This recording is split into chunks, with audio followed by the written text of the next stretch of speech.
जय Hind friend. Class 10th MP board के छात्रों को सभी को जय हिंद। अगर आप मध्य प्रदेश बोर्ड से हैं तो आप सभी लोगों को जय हिंद।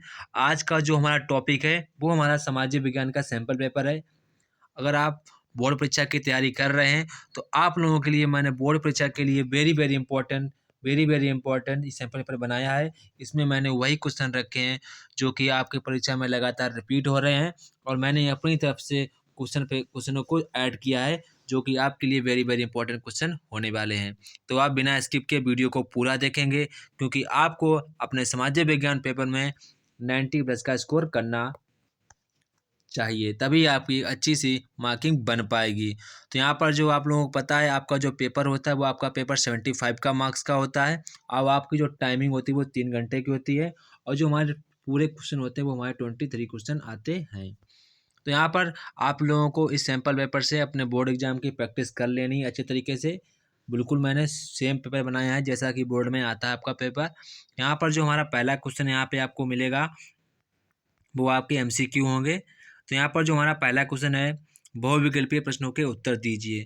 तो यहाँ पर आप लोगों को बहुविकल्पीय प्रश्नों के उत्तर देने होंगे। तो जैसा कि यहाँ पे पहला क्वेश्चन कह रहा है पुरानी जलोढ़ मिट्टी को क्या कहा जाता है।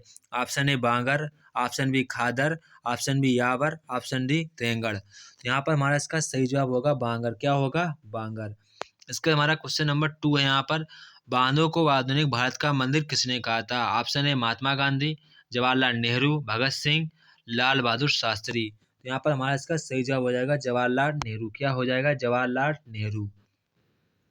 इसके हमारा क्वेश्चन नंबर 3 है दो या दो से अधिक देशों के व्यापार को कहा जाता है। ऑप्शन बी आंतरिक व्यापार, बाहरी व्यापार, अंतर्राष्ट्रीय व्यापार, स्थानीय व्यापार। तो यहाँ पर हमारा इसका सही जवाब हो जाएगा अंतर्राष्ट्रीय व्यापार। इसके हमारा क्वेश्चन नंबर 4 है मुद्रण ईश्वर की दी गई महानतम देन है किसने कहा था। ऑप्शन ए हमारा Yohan Gutenberg, न्यूफोवेन, option Mahatma Gandhi, option D हमारा पे हो जाएगा मार्टिन लूथर। यहाँ पे हमारा क्या हो जाएगा? मार्टिन लूथर हमारा इसका सही जवाब हो जाएगा। इसका हमारा नेक्स्ट क्वेश्चन है बेल्जियम की राजधानी क्या है। Option A Brussels, option B हमारा Lebanon, option C Colombo, option D Tokyo. तो यहाँ पर हमारा इसका सही जवाब क्या हो जाएगा? ब्रुसेल्स। क्या हो जाएगा? ब्रुसेल्स। इसके बाद हमारा नेक्स्ट क्वेश्चन यहाँ पे सकल घरेलू उत्पाद का मापन कौन करता है। ऑप्शन ए केंद्रीय सरकार, ऑप्शन बी राज्य सरकार, ऑप्शन सी आबा दोनों, ऑप्शन हमारा डी हो जाएगा यहाँ पर कोई नहीं। तो यहाँ पर हमारा इसका सही जवाब हो जाएगा केंद्रीय सरकार। क्या हो जाएगा? केंद्रीय सरकार। इसके बाद ये हमारा इंग्लिश वर्जन है। अगर आप इंग्लिश से हैं तो आप इसको इंग्लिश से देख लीजिए। ये हमारे इंग्लिश में ऐसे आएगा क्वेश्चन। इसके बाद यहाँ पर पहला हमारा रिक्त स्थान की पूर्ति कीजिए। यहाँ पहला क्वेश्चन है छोटा नागपुर क्षेत्र में जनजातियाँ निवास करती हैं। तो छोटा नागपुर में जो जनजातियाँ निवास करती हैं आपको उन्हीं के नाम लिखने होंगे।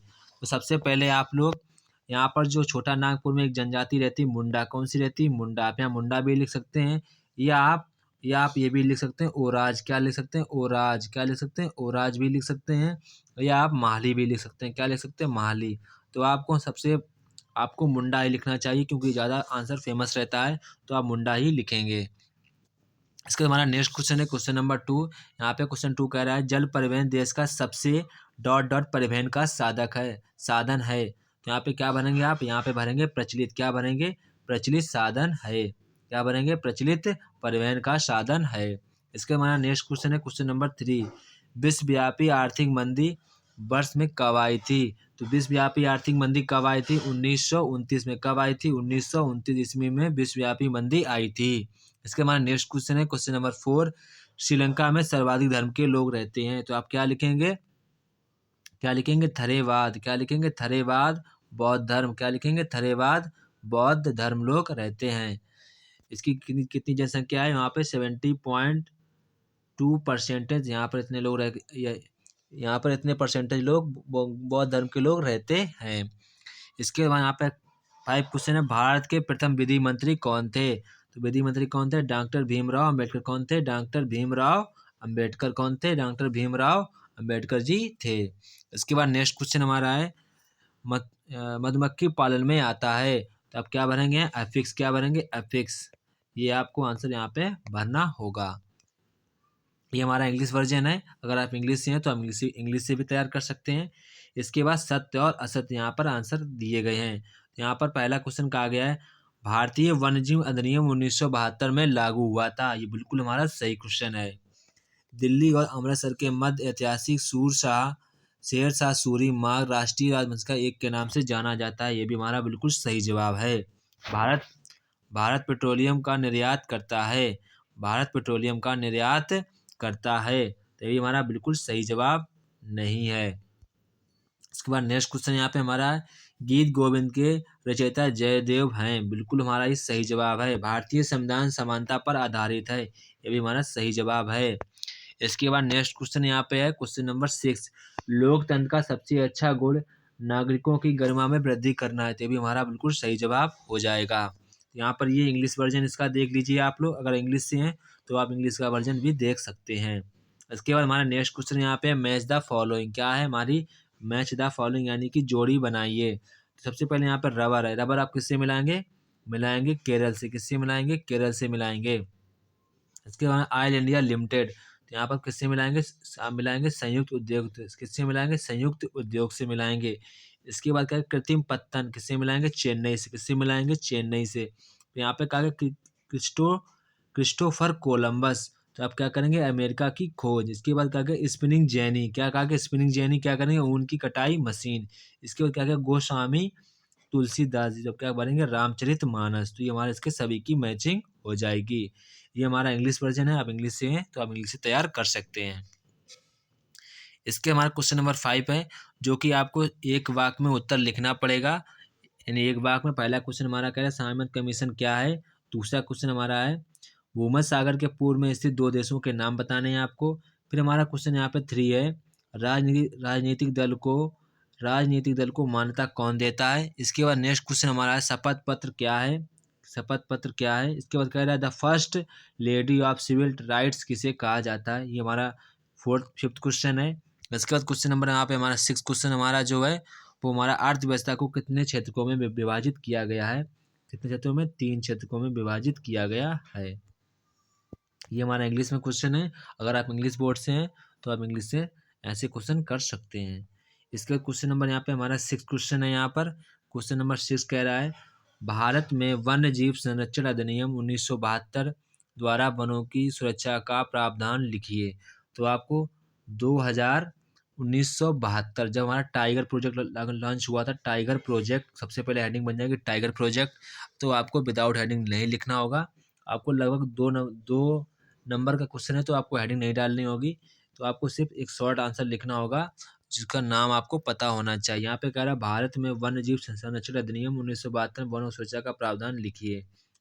What are the provision of the protection of forest by wildlife protection act 1962 in India write. तो ये हमारा इंग्लिश में क्वेश्चन था।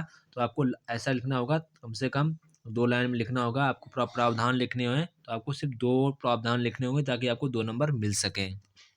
इसके बाद यहाँ पर हमारा क्वेश्चन नंबर, अगर आपको ऊपर नहीं आता तो नीचे वाला भी कर सकते हैं। कह रहा है वन प्राणी संरक्षण के उपाय लिखिए। Right measures for wild animal conservation. तो आपको ये या तो ये करिए या तो फिर आप ये वाला कर सकते हैं। इसके बाद कह रहा है कृषि के प्रमुख प्रकारों के नाम लिखना है।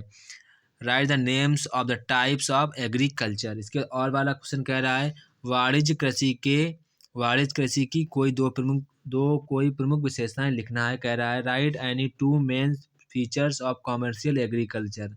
इसके बाद हमारे पे हमारा क्वेश्चन नंबर 8 कह रहा है विनिर्माण उद्योग किसे कहते हैं। What is called manufacturing industry. इसके बाद आप ये नहीं कर सकते तो आप ये वाला भी कर सकते हैं। भारत में जल प्रदूषण के कारक लिखिए। तो वेरी इजी क्वेश्चन है। हमारे ख्याल से आपको यही वाला करना चाहिए। Right the main factors of water pollution in India. इसको यहाँ पे हमारा क्वेश्चन नंबर यहाँ पर 9 क्वेश्चन कह रहा है। यहाँ पर क्वेश्चन नंबर 9 कह रहा है जब फ्रांस सीखता है तो बाकी यूरोप को सर्दी जुकाम हो जाता है, यह कथन किसका है। तो ये भी आपका 2 नंबर का है। आपको सिर्फ इसका नाम लिखना होगा। When France sneezes the rest of Europe catches cold whose statement this.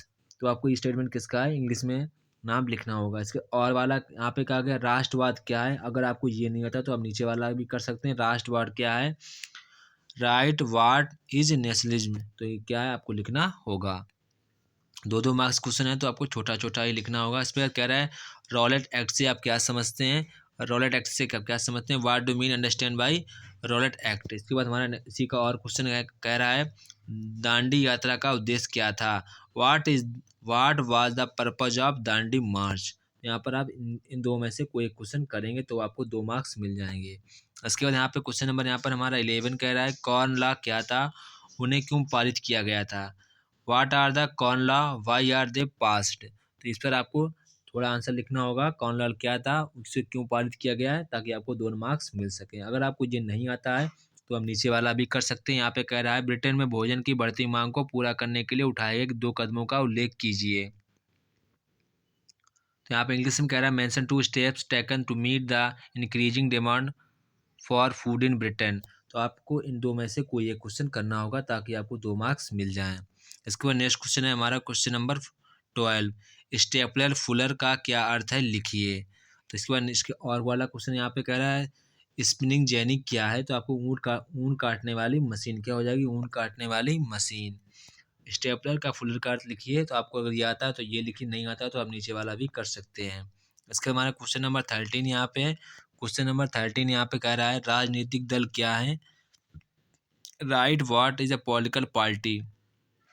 ये भी हमारे दो नंबर क्वेश्चन चल रहे हैं, तो आपको 2 नंबर के हिसाब से लिखना होगा। अगर आपको नहीं आता तो नीचे वाला भी कर सकते हैं। चुनाव आयोग का गठन कब हुआ था, वह इसका मुख्यालय कहाँ पे है। तो आपको चुनाव आयोग का गठन कब हुआ था और इसका मुख्यालय कहाँ है, आप लोग मुझे कमेंट बॉक्स में इसका आंसर बताएंगे। इसके बाद नेक्स्ट क्वेश्चन यहाँ पे हमारा कह रहा है वैध सरकार किसे कहते हैं। Right what is the legal लेगिटिमेट government. तो आपको अगर ये नहीं आता है तो आप नीचे वाला भी कर सकते हैं। राजनीतिक समानता क्या है, आपको ये लिखना चाहिए। Right what is political equality, तो आपको इस पर लिखना चाहिए ताकि आपको 2 मार्क्स मिल जाएं। इसके बाद नेक्स्ट क्वेश्चन यहाँ पे हमारा क्वेश्चन नंबर 15, विकास का क्या अर्थ है। What is the meaning of development. इसके बाद हमारा क्वेश्चन नंबर और है यहाँ पे, और कह रहा है अगर आपको और वाला आता है तो और वाला भी कर सकते हैं।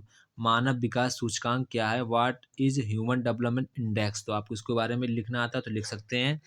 आपको 2 में से कोई एक करना होगा ताकि आपको 2 मार्क्स मिल सकें। इसके बाद क्वेश्चन नंबर हमारा 16 कह रहा है द्वितीय क्षेत्र किसे कहते हैं। What is called secondary sector. इसी का और वाला है मनरेगा के उद्देश्यों को लिखिए। तो आप 2 में से कोई एक जो आपको आता हो आप वो वाला क्वेश्चन कर सकते हैं।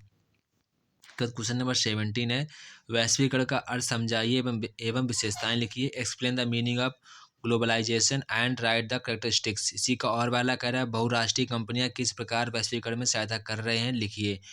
How are the multinational companies helping in globalisation. तो आपको इन्हीं 2 में से कोई एक क्वेश्चन लिखना होगा जो कि 2 मार्क्स का क्वेश्चन होगा। इसके बाद क्वेश्चन नंबर 18 हमारा कह रहा है लेटेराइट मृदा की कोई 4 विशेषताएं लिखनी है। Right right any 4 characteristics of laterite soil. इसी का और क्वेश्चन हमारा कह रहा है संसाधन नियोजन क्यों आवश्यक है। संसाधन नियोजन के सोपान लिखिए। तो आप 2 में से कोई एक क्वेश्चन एक करेंगे ताकि आपको 3 मार्क्स मिल जाएंगे। तो आपको लगभग आधे से ज़्यादा पेज यहाँ पे लिखना होगा क्योंकि अब यहाँ पर हमारा 3 नंबर का क्वेश्चन स्टार्ट हो गया है। इसके हमारा क्वेश्चन नंबर यहाँ पर 19 है परिवहन के साधन तथा संचार के साधनों में अंतर लिखिए। तो सबसे पहले आप इधर डालेंगे परिवहन, इसके बाद डालेंगे संचार। तो यहाँ पर आपको डिफरेंस लिखना होगा तभी आपको 3 मार्क्स मिल पाएंगे। इसके बाद कह रहा है यहाँ पर क्वेश्चन नंबर और वाला वेरी इजी है, अगर आप ये कर लेते हैं तो वेरी इजी है। वायु परिवहन का महत्व तो अपने शब्दों में लिखिए। Right the importance of air transport in your on words. तो आपको ये क्वेश्चन कर लेंगे, इसमें थोड़ी दिक्कत होगी लिखने में पर आप ये अच्छी तरीके से क्वेश्चन को कर लेंगे जो कि आपका 3 मार्क्स का क्वेश्चन होगा। इसके बाद यहाँ पर हमारा क्वेश्चन नंबर 20 यहाँ पे कह रहा है 20 क्वेश्चन कह रहा है विदेशी निवेश को बढ़ाने के लिए भारतीय सरकार ने जो कदम उठाए हैं वो कहाँ तक उचित हैं लिखिए। Write to what extend the steps taken by the Indian government to increase foreign investment are appropriate। तो आपको इस स्टेटमेंट पर लिखना होगा कि कहाँ तक उचित जो हमारी सरकार कदम उठा रही है भारतीय सरकार निवेश बढ़ाने के लिए तो वो किस प्रकार से हमारे लिए उपयोगी है। तो आपको इस पर लिखना होगा। अगर आपको ये नहीं आता है तो नीचे वाला भी लिख सकते हैं। विदेशी व्यापार से अब क्या आशय है उदाहरण देकर समझाइए। Right with examples what is meant by foreign trade. तो आपको 2 में से कोई एक करना होगा ताकि आपको 3 मार्क्स मिल सकें। यहाँ पर आपको लगभग 2 पेज या 2.5 पेज का क्वेश्चन लिखना होगा। 2 पेज तो मिनिमम मान ही लीजिए, तो आपको 2 पेज तो लिखना ही पड़ेगा तभी आपको 4 नंबर मिल पाएंगे। यहाँ पे कह रहे हैं सबने अवज्ञा आंदोलन में विभिन्न सामाजिक समूह को क्यों शामिल हुए समझाकर लिखिए। Why did various social groups join the civil disobedience movement explain write. तो आपको इस पर आता है तो ये वाला भी कर सकते हैं। इसका और जो दिया गया है, सांस्कृतिक प्रतिक्रियाओं ने भारत में सामूहिक अपनेपन की भावना पैदा करने में कैसे मदद की, अपने विचार लिखिए। Right your views on how cultural process help in creating a sense of collective belonging in India.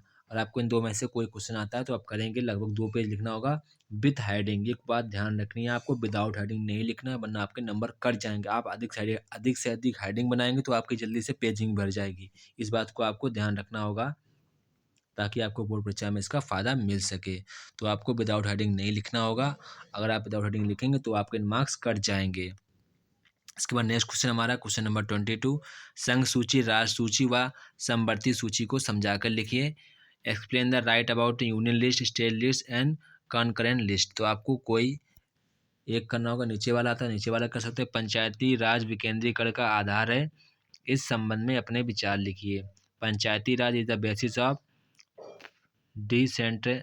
Decentralisation, right your views in this record. तो आपको दो में से कोई एक आता है तो आप उसको लिख सकते हैं।